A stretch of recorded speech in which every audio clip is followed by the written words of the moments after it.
E aí, pessoal, ligado aqui no Debate com o Rafa.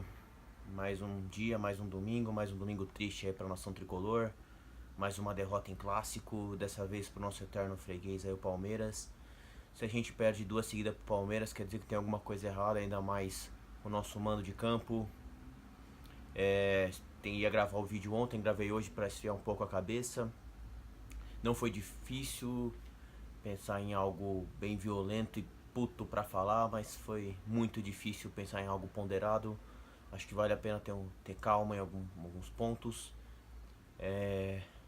A molecada continua evoluindo, Luan partidaça, Anthony infelizmente não foi o melhor em campo, mas as esperanças de algo sempre eram nos pés dele.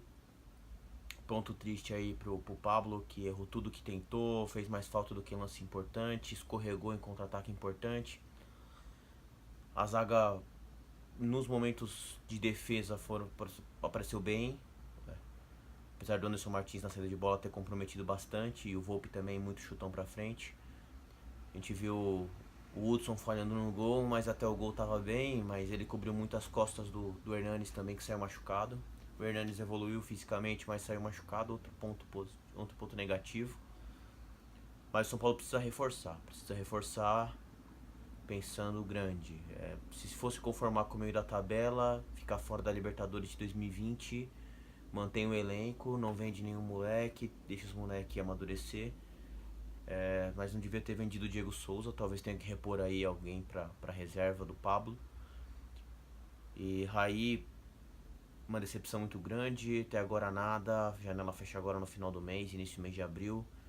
Não tem nem previsão de Tietê, não tem previsão de Roger Guedes ou até mesmo do Pato, que tá livre aí no mercado. Não sei se o Pato também é a solução. Mas o São Paulo carece de um meio campo, carece de um meio armador, carece de um volante que saiba pra ir pro jogo, carece de um lateral esquerdo um pouco mais firme na marcação, que saiba apoiar. O Reinaldo decepcionou apesar da volta, mas é melhor que o Léo. O Igor evoluiu, mas o gol saiu do lado dele e o Hudson vergonhosamente não acompanhou o Carlos Eduardo no gol, tomou o drible, ficou olhando. O melhor jogador do Brasil, o Ricardo Goulart, deu de calcanhar e o Carlos Eduardo chutou a bomba. O São Paulo estava bem até aquele momento, mas cansou. Tentou compensar na garra, mas o fôlego faltou no segundo tempo. E o Palmeiras não forçou e não goleou por isso. A distância é muito grande do São Paulo pro Palmeiras e pro Flamengo, pro Cruzeiro e pro Grêmio, muito grande. É grande pro Corinthians e é um pouco razoável pro Santos. Então, um caminho sombrio a médio prazo, a longo prazo. Existem diretores remunerados para pensar aí no que fazer para mudar. São Paulo precisa pensar não igualar os rivais, mas a ultrapassar, voltar a olhar para o passado, olhar para a raiz, de ser vanguardista, de pensar no futuro, pensar 4 passos à frente, 5 passos à frente, para daqui a alguns anos tentar voltar a ser o clube que sempre foi e que ainda é vencedor. Ninguém esquece quem é, ganha um título e volta tudo junto, vem a avalanche de campeonatos internacionais, uma Libertadores já nos transforma em tetra e isso é muito difícil de ser alcançado.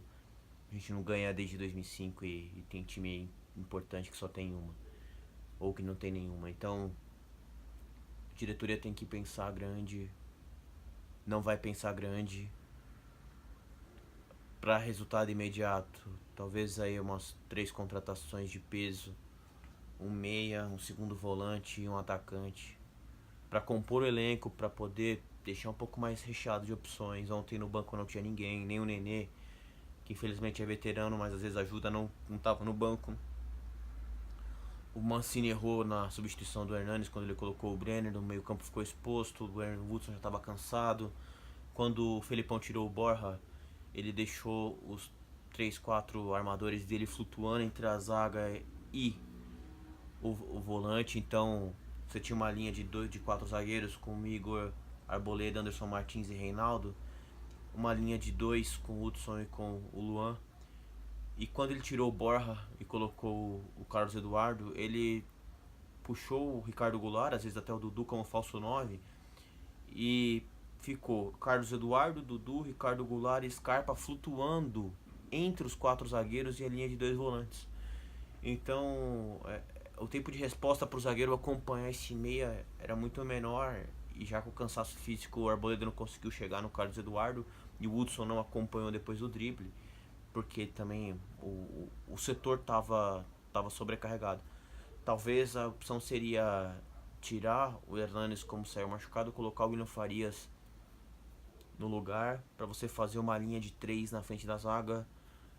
E aí você subiria o Arboleda para dar o primeiro combate e conseguiria pelo menos arrancar um empate ontem. O Palmeiras não forçou, o Palmeiras teve um jogo apagado, mas ganhou o jogo. O São Paulo teve um jogo de guerreiro, mas perdeu o jogo. E depois que saiu o gol, a torcida xingou o Leco, a torcida protestou. E aí o time desandou psicologicamente, não conseguiu fazer mais nada. Eu tava no estádio, vi o quanto foi. O São Paulo se esforçou, não fez um grande primeiro tempo, mas teve um primeiro tempo digno, de vergonha na cara, coisa que faltou nos outros últimos 2 clássicos. Mas é muito pouco, muito pouco. O São Paulo precisa funcionar coletivamente. Não dá pra tocar a bola pro Antony esperar surgir alguma coisa. Raras exceções a gente teve triangulação e passe em profundidade no primeiro tempo. Foi até alguns momentos que surgiu algum susto, mas nada de preocupação pro goleiro Everson do Palmeiras. Momento delicado, o São Paulo é o pior time dos 20 da Série A em termos de desempenho.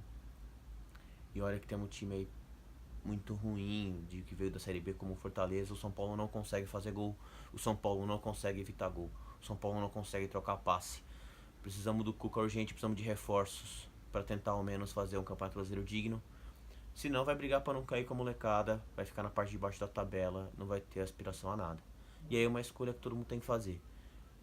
Se a diretoria tem vergonha na cara de manter esse elenco e deixar os moleques ganhar confiança para os próximos anos e a torcida se conforma com mais um ano como coadjuvante, ou se a diretoria vai fazer algum esforço que a gente desconhece o como para contratar e tentar ganhar alguma coisa ainda em 2019.